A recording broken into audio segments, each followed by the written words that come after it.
अजय उपाध्याय साहब बताइए, बड़ी महत्वपूर्ण बात यहां पर विनोद अग्निहोत्री साहब ने की, खास तौर पर आपकी पार्टी को लेकर। राहुल गांधी ने भले ही जिक्र किया, उन्होंने कहा लेकिन इस मुद्दे को आप मासिस में नहीं अभी तक ला पाए हैं।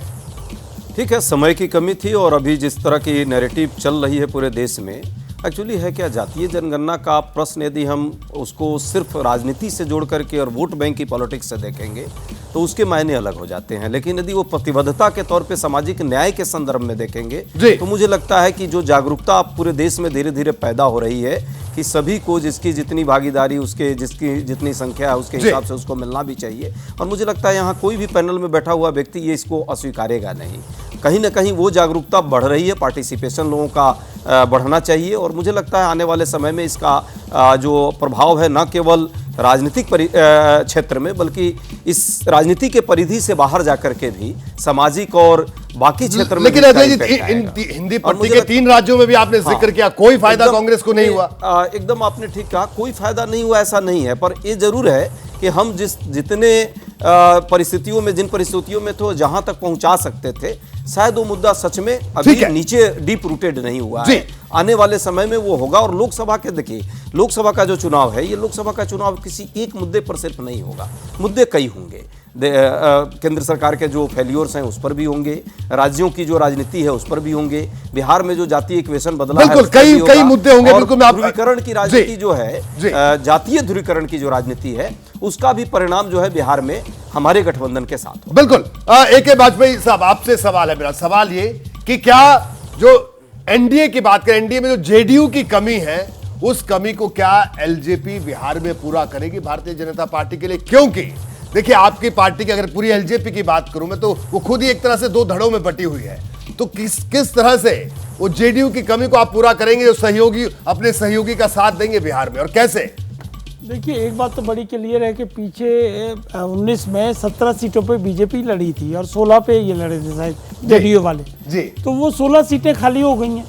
अब 16 सीटों में हम लोग मिलके किसके पास अच्छे कैंडिडेट हैं उसके हिसाब से तय हो जाएगा। तो 16 तो वेकेंट है ना, एडमिटेडली वेकेंट है। यानी 16 पर आप दावा ठोक रहे हैं? एक सेकंड, नहीं, दावा हम नहीं ठोक रहे, ऐसे थोड़ी एकदम कहते हो दावा ठोक रहे। अरे तो बोल दीजिए ना, वाजपेयी साहब, दावा ठोकने में क्या दिक्कत है? 7 वो ऐसे जो 7 लड़े थे, तो 16 7 23। नहीं, वाजपेयी साहब, राजनीति में अगर आप दावा नहीं ठोक पाए तो फिर बताइए क्या? तो देखिए, अजय आलोक जी मुस्कुरा रहे हैं वहां पर, अजय आलोक जी मुस्कुरा रहे हैं, सुन रहे हैं आपका दावा, लेकिन आप दावा करने को तैयार नहीं। 23 सीटों पर दावा है, इधर उधर 7 तो लेंगे, इधर उधर न करें चीजों को। बड़ा साफ है कि 16 सीटें खाली हैं, उसमें मेन हमको ये देखना है और बीजेपी को ज्यादा तौर से देखना है किसके पास विनेबल कैंडिडेट्स हैं।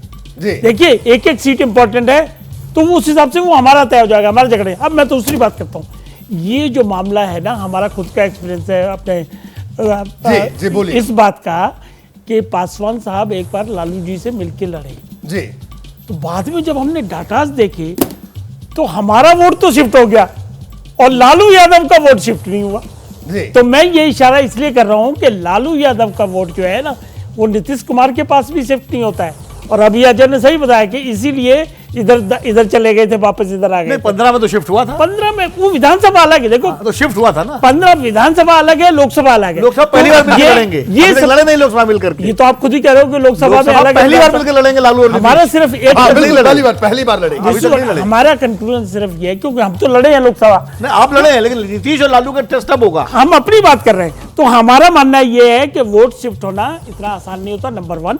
और नंबर 2, जेडीयू की जो हालत चल रही है, जैसे नेता छोड़ के जा चुके हैं, चाहे उपेंद्र कुशवाहा है, चाहे आरसीपी सिंह है, और उस तरीके के। जब आप लड़े तीसरी बात ये, तब तो लालू जी भी चुनाव हार गए थे लोकसभा का, जब आप मिलकर 2009 में। बिल्कुल हार गए होंगे, लेकिन हम ये कह रहे हैं कि वोट शिफ्ट हार गए थे। बिल्कुल 2009 में तो आपका वोट भी शिफ्ट नहीं हुआ। मैटर ऑफ रिकॉर्ड नहीं, हमारा हुआ था, डाटा हमने चेक करे, एक सीट चेक करी, लेकिन वो इशू नहीं है। इशू ये है क्या मोदी की गारंटी पे बिहार की जनता विश्वास करेगी? लेकिन वाजपेयी साहब ये बताइए, इशू ये है कि क्या एलजेपी 16 सीट मांगेगी या नहीं मांगेगी, या वही अपना 6 सीट पर थोड़ी मांगी जाती है सीटें? क्या कर रहे हो आप? यहाँ थोड़ी मांगी जाती है सीटें, वो सीटें साहब। देखिए, चिराग बाबू, वाजपेयी साहब, ये तो मैं भी मानता हूँ, बिल्कुल कोई टेलीविजन पर कुछ बता, लेकिन बताइए, नेता अगर दीवारों और अखबारों में दावा नहीं करेगा तो कहाँ करेगा? अब मैं बताता हूँ कहाँ करेंगे। दीवारों और अखबारों पर तो नेता दावा करते गलत नहीं है नेता, बिल्कुल मैं रोकूंगा आपको। नहीं, आप क्लियर कर लो ना, जवाब जी। तो ले लो, आपने छेड़ा है हमको। जी, जी, बोलिए। देखिए,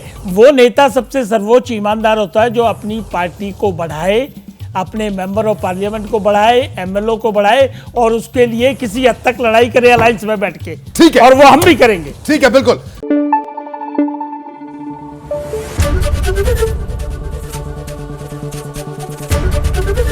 एबीपी न्यूज आपको रखे आगे।